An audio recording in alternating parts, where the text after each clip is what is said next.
Maranam, that is death. Sooner or later, we all are going to go through it. If you have taken a human body, just like all of us, we are going to die.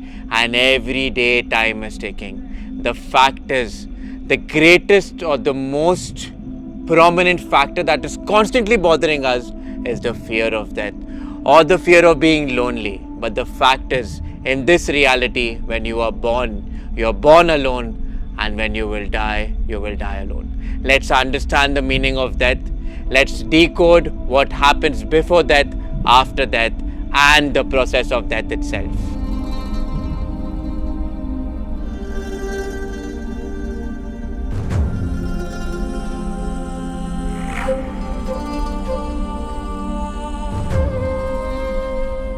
The fact is, when we come into a mother's womb, we don't know what happens before the process of birth.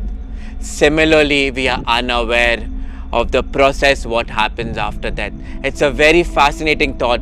Every second when we see someone dying or we think about that fact lingers that one day we are going to die. Or we see a loved one dying, the fear is that one day we are going to be there.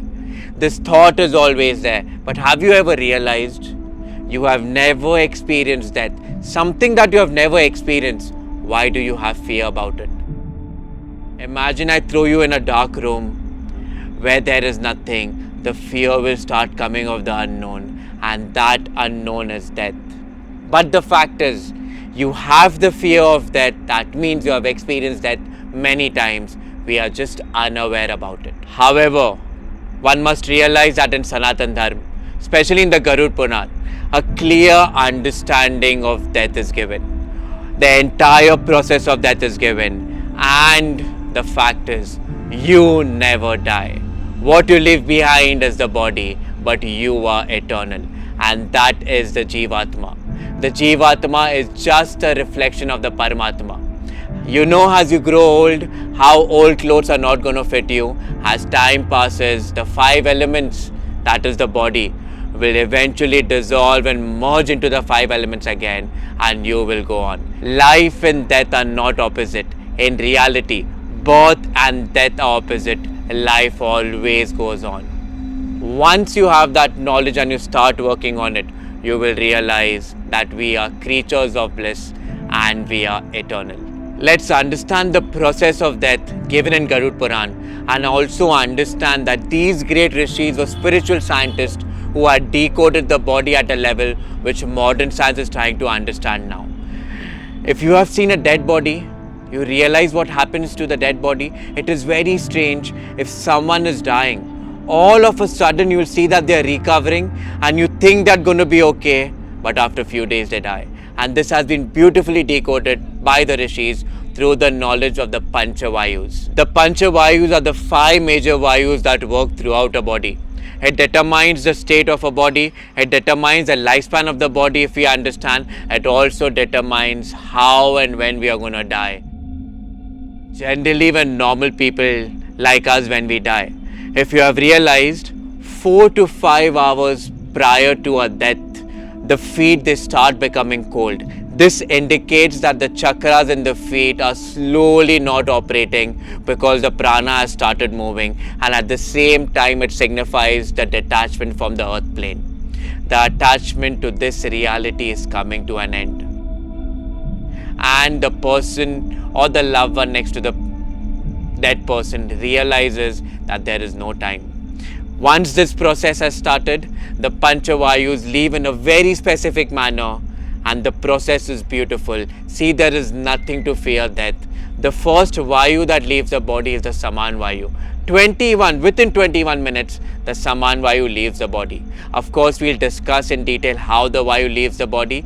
The second Vayu is the Prana Vayu. In this reality, the fact that you're inhaling and exhaling is through the Prana Vayu. And within 6 to 8 hours, the Prana Vayu leaves the body. During the entire process, the body starts decaying. At times, when you see that the person is dead, all of a sudden you see fecal matter coming out, urination coming out, some mucus from the mouth coming out. These are the Vayus leaving from the body. The Udan Vayu leaves the body at a very specific time, which is approximately 12 to 18 hours. Different texts say different things, but once the Udan Vayu has left the body, there is no hope of coming back. The person is officially dead, but the process will go on. The Apan and the Vyan Vayu, they leave the body at the gap of 18 hours, and the last Vayu, the Vyan Vayu, will also stay for 14 days. That means the body will decompose till 14 days. That is the reason in Sanatana Dharma, the first thing that we do, within 4 hours, we burn the body so that there is complete detachment and that Atman is taken to higher lokas. Let's understand spiritually what happens to the body. Have you realized when a baby comes from the mother's womb in this reality, the first thing that the doctor will do is cut the umbilical cord. Similarly, at the time of death, Mother Nature will cut the astral cord. According to the yogic science and Sanatana Dharma, there are 3 bodies: the physical body, the astral body, and the causal body. When we die, we leave the physical body behind, that is the Panchamahabhutas, and we take the astral and the causal body with us. It is very amazing and very scientific, and now we talk about it in Akashic records and astral travel. It is said that there is an astral cord that goes from our navel through everywhere. It is a fine line which is shining. It can never be cut, and that is where spiritual experience is happening. But at the time of death, the cord is cut and the Atman is free from the Panchamahabhutas. Now let's understand what happens when we see at a dead body. It is very strange because we at this awareness don't understand what is happening. When a person dies and the astral cord is cut, the Atman keeps on hovering around for 11 days. And that is the time in Sanatana Dharma it is said that the close family members standing around should pray, chant the Mrityunjay mantra or read the Bhagavad Gita, because at that time the Atman is aware. Now you'll ask me how the Atman is aware. What happens? The small portion of the mind holding the vasanas and sanskaras goes with it, and the Atman is aware. In fact, the Atman is trying to communicate with us, but we are not at that state of consciousness. It is trying to reach out for help.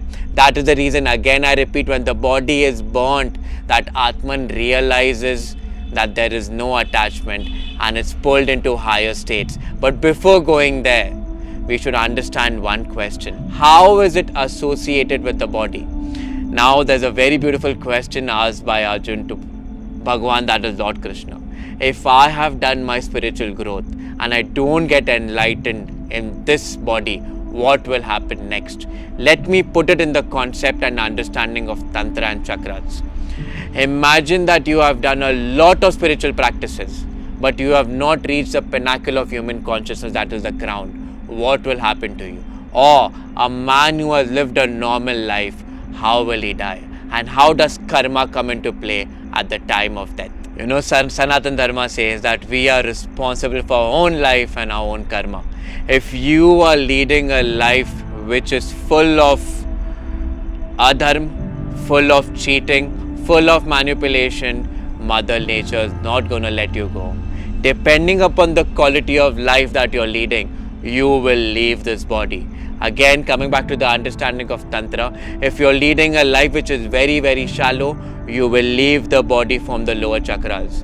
Once you leave the body from the lower chakras, that will determine your next birth, and you may be born again into a lower reincarnation. However, if you're leading a very dharmic life, which is full of dharma, full of knowledge and full of evolution, you may leave the body from the higher chakras. It is said if you leave the body from the heart or the higher chakras, there is a possibility that you may get a human birth, and if you are a very evolved being and you don't reach moksha, you may be born in the family of rishis or yogis so that you can continue your journey again. But how do you leave? Let's understand.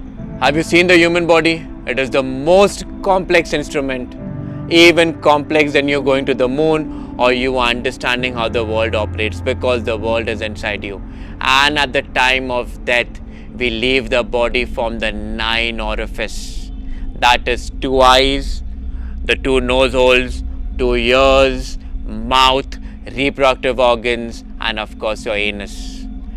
So, depending upon the life that you're leading, you leave the body.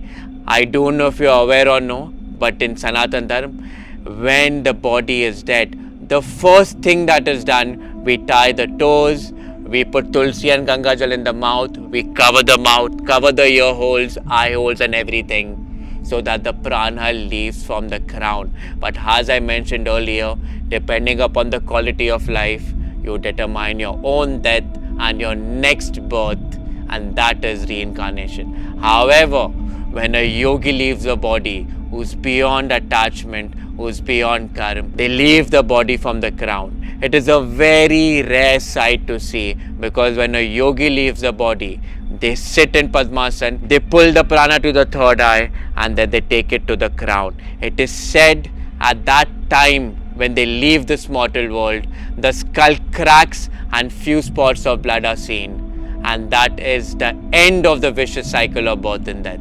However, when people like us will die, depending upon our merits or demerits, Mother Nature will see to it that we'll come back to pay again what we deserve.